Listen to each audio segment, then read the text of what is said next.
They change. Hey, man. Hey, dude. Okay. Good to see you.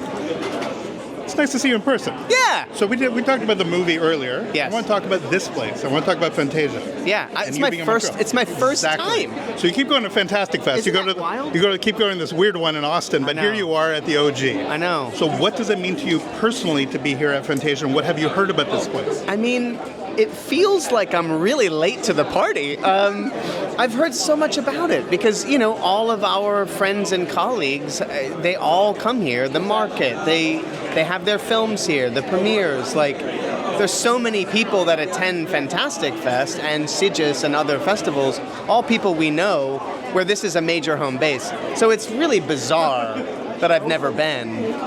I mean, yeah, friends of mine, I feel like even folks from SpectreVision have come and I just couldn't make it. So it feels a little late and a little crazy, but I feel relieved to finally be here. I went to McKibben's earlier. Apparently that is a hub. I've heard about that for years. The Irish, yeah. You know what I mean? To like finally have a drink there and sort of be in this hallowed ground. So it feels really special. I'm sad that I'm not here for a longer period of time to attend and watch movies, because obviously that's the best part of being at a film festival. But I love this city.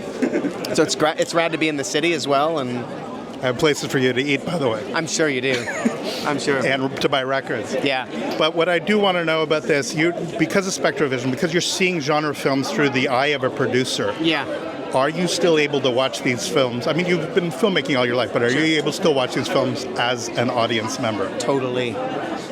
I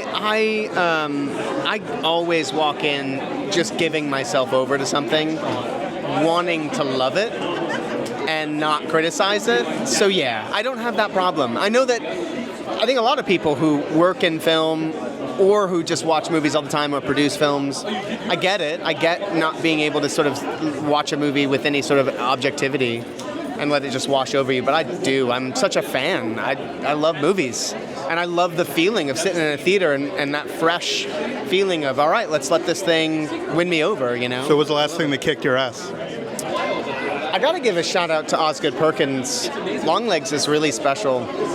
And I'm so fucking thrilled for him to finally be recognized, because every film he's made is so incredibly special, and he's such a great voice and an exceptional filmmaker, and a fucking great writer. So that he's having this moment is awesome, and Longlegs is really special and weird and idiosyncratic, and the fact that it's doing as well is just rad. And is there a film that you love that would surprise your fans or the people that think they know you? I think people assume you're in the genre world. You've certainly been in the fantasy world. Is there a film that speaks to you that would surprise people about you?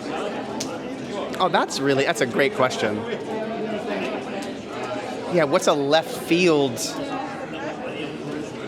What's a left field? Your favorite Bollywood, your favorite musical. I gotta say, Sound of Music, I do love. I'm not a big musical fan, but I love Sound of Music. That movie's fucking incredible. I don't know. I love all kinds of genres and all kinds of Showman, movies. it's true. I didn't see it. Never seen it.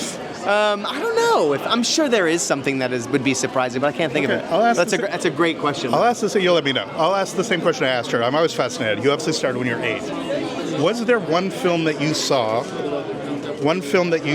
that made you think, I want to do this? Or was it simply organic, you were doing it, you're doing all the acting thing? Or was there a film, you're sitting in the theater, you remember as a kid thinking... There wasn't, but film made a real impression on me when I was young. I have really vivid memories of seeing Gremlins when I was a kid. I had a really early horror education from my brother, who was 7 years older than me, so he was renting movies with his friends and like sneaking me into the living room to watch stuff that I wasn't supposed to see. So I saw Nightmare on Elm Street 3, Dream Warrior, still my favorite Nightmare on Elm Street film. I saw the great direct-to-VHS Truth or Dare, Critical Madness that way. So I got this really amazing education. None of those movies impressed upon me the notion that was a possible outlet. So I just loved the movies. And Back to the Future, I remember seeing at a young age and loving it. Star Wars 2 was in the ether. But none of it all felt like a distant thing. I didn't see that and equate that as a possibility. But my mom, when I was 5, the story goes that she saw a TV commercial with a kid in it at 5 and was like, that would be fun for Elijah to do. She had a lot of energy. She was like, that'd be a fun outlet. My brother, who's 7 years older than me, was already doing drama and stuff at school. Long story short, she thought it would be fun for me to do commercials. So we came out to Los Angeles to sort of try it out. I got my first job, which was a Paula Abdul music video that David Fincher directed, funnily enough, before he started making features.